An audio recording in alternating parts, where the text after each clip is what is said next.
এই শুনে আমাদের গরিব হওয়ার পিছনে সব থেকে বড় কারণ আমাদের বাবা মা। এখন বল কেমনে? কেমনে? দেখ, আমাদের বাবা মা আমাদের জন্মের সাথে সাথেই আমাদের নামই তো রাখছে গরিব। এই নামেই তো আমরা গরিব হয়ে গেছি। ওর নাম দেখ, আবুল। জীবনে শুনছো আবুল নামে কেউ বড়লোক হয়েছে যার কোটি কোটি টাকা?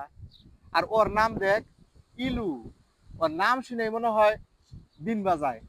ওর নাম শুনে মনে হয় সাপ ধরতে যাব। আবার ওর নাম দেখ, কালু। নাম শুনে মনে হয় ধান কাটতে যাব। এই নামে কেউ বড়লোক হইতে পারবো? আমার নাম দেখ, কাশেম। শুনে মনে হয় ঠকা। এর এক কাম হাটে হাটে যে মলম বিক্রি করা। Steve Jobs.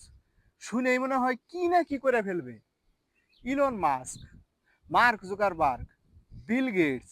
শুনেই মনে হয় বিশ্বের 1 নাম্বার ধনী। আর আমাদের নাম দেখ, আবুল, কাশেম, ইলু, কালু। এই নামে কেউ বড়লোক হতে পারবে? ছেলে পেলে হইলে এমন দমদার নাম রাখতে হবে, নাম শুনে জানি মনে হয় পৃথিবী ধ্বংস করে ফেলবে। আমাদের নাম চেঞ্জ করতে হবে, প্রয়োজন হলে আন্দোলন করতে হবে। আমরা এই নাম নিব না।